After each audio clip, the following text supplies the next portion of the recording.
पणाला लावू शकेल। माननीय सभापती महोदय, या ठिकाणी सन्माननीय विरोधी पक्षाच्या सर्व सदस्यांनी जो एक महत्त्वाचा मुद्दा उपस्थित केलेला आहे आणि माध्यमांमध्ये देखील हा मुद्दा चाललेला आहे। अखिलेश शुक्ला या व्यक्तीने आणि त्याच्या पत्नीने या ठिकाणी एक भांडण झालं आणि त्या भांडणामध्ये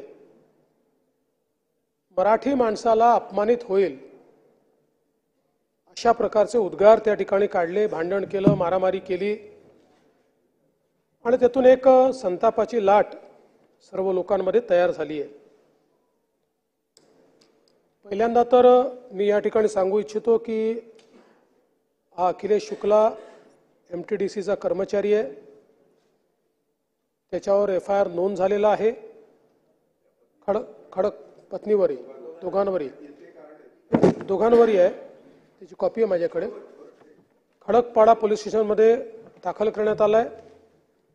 त्याला तात्काळ निलंबित करण्याची कारवाई या ठिकाणी करण्यात येते आहे आणि पुढील कारवाई पोलीस करतील।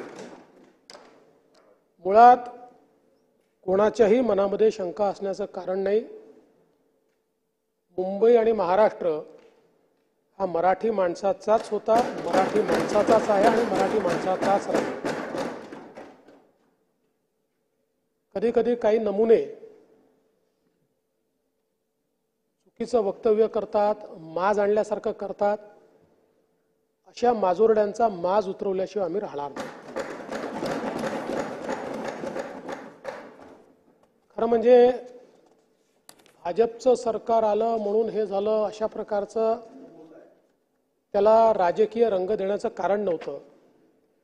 कारण शेवटी आपण राजकारणात शिरलो तर आपल्याला याचाही विचारभाई करावा लागेल की मुंबईमध्ये बसलेला मराठी माणूस हद्दपार का झाला, कोणाच्या काळात झाला, का त्या माणसाला मुंबईमधनं ठाणे, कल्याण, डोंबिवली, वसई, विरार त्याच्या पलीकडे जावं लागलं आणि त्या काळामध्ये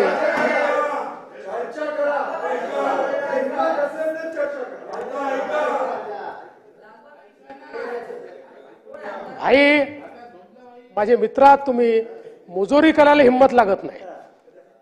तथ्यावर बोललं पाहिजे आपण सगळ्यांनी आणि तथ्य हेच आहे। आज मुंबईचं सगळं रिडेव्हलपमेंट कधी झालं, त्या रिडेव्हलपमेंट मधला मराठी माणूस बिचारा कुठेतरी 300 स्क्वेअर फूट मध्ये बसलेला आहे आणि मोठ्या मोठ्या फ्लॅटमध्ये कोण राहत आहे त्या ठिकाणी। पण एक निश्चितपणे आपण सगळ्यांनी मान्य केलं पाहिजे, मुंबई महाराष्ट्राची आर्थिक राजधानी आहे।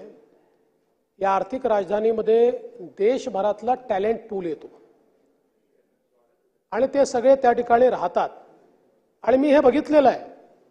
मुंबईमध्ये 3-3, 4-4 पिढ्यांपासून राहणारा उत्तर प्रदेशच्या एखाद्या जिल्ह्यातून आलेला व्यक्ती तुमच्या माझ्यासारखी उत्तम मराठी बोलतो, तुमच्या माझ्यासारखा आपले सगळे सणवार त्या ठिकाणी साजरा करतो, किंबहुना गणपतीसारखा आपला सण हा ज्यावेळेस तो साजरा करतो त्यावेळेस तो उत्तर भारतीय आहे की मराठी आहे असा प्रश्न आपल्याला पडावा।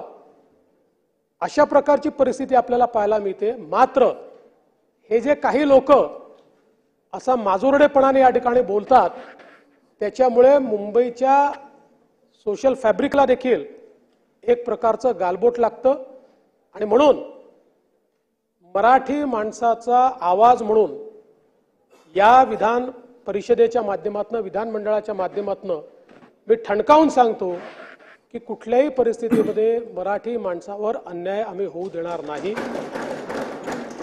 आणि प्रत्येकाला काय खायचं याचा अधिकार आणि स्वातंत्र्य हे संविधानाने दिलेलं आहे। एखाद्या समाजाला शाकाहार महत्त्वाचा वाटतो तर तो समाज निश्चितपणे शाकाहारी लोकांचं संघटन तयार करू शकतो, त्यांच्याकरता एखादी योजना तयार करू शकतो। पण इन जनरल अशा प्रकारे यांना आम्ही राहू देणार नाही, त्यांना आम्ही राहू देणार नाही, घर नाकारणं अशा प्रकारचे अधिकार कोणालाही नाही.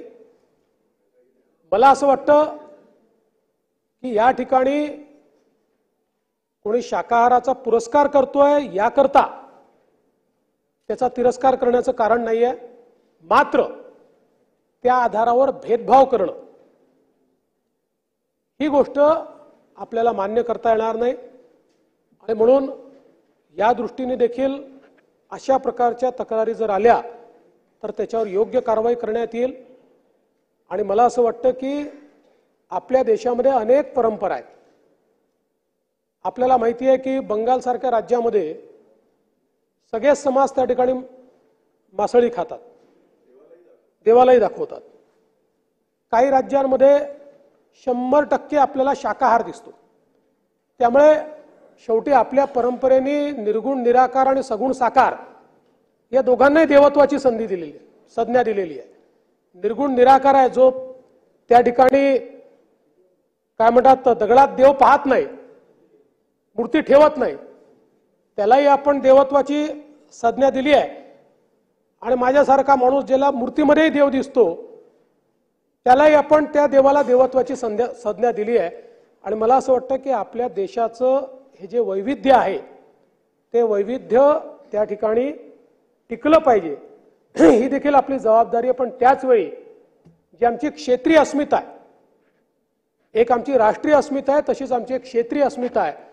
आणि ती क्षेत्रीय अस्मिता म्हणजे आम्ही सगळे मराठी आहोत, त्या मराठीचा आम्हाला अभिमान आहे. त्यामुळे अशा अभिमानावर जर कोणी घाला घालत असेल तर जेवढे तुम्ही व्यथित आहात तेवढे आम्ही व्यथित आहोत. त्यामुळे त्याच्यावर निश्चितपणे कडक कारवाई केली जाईल.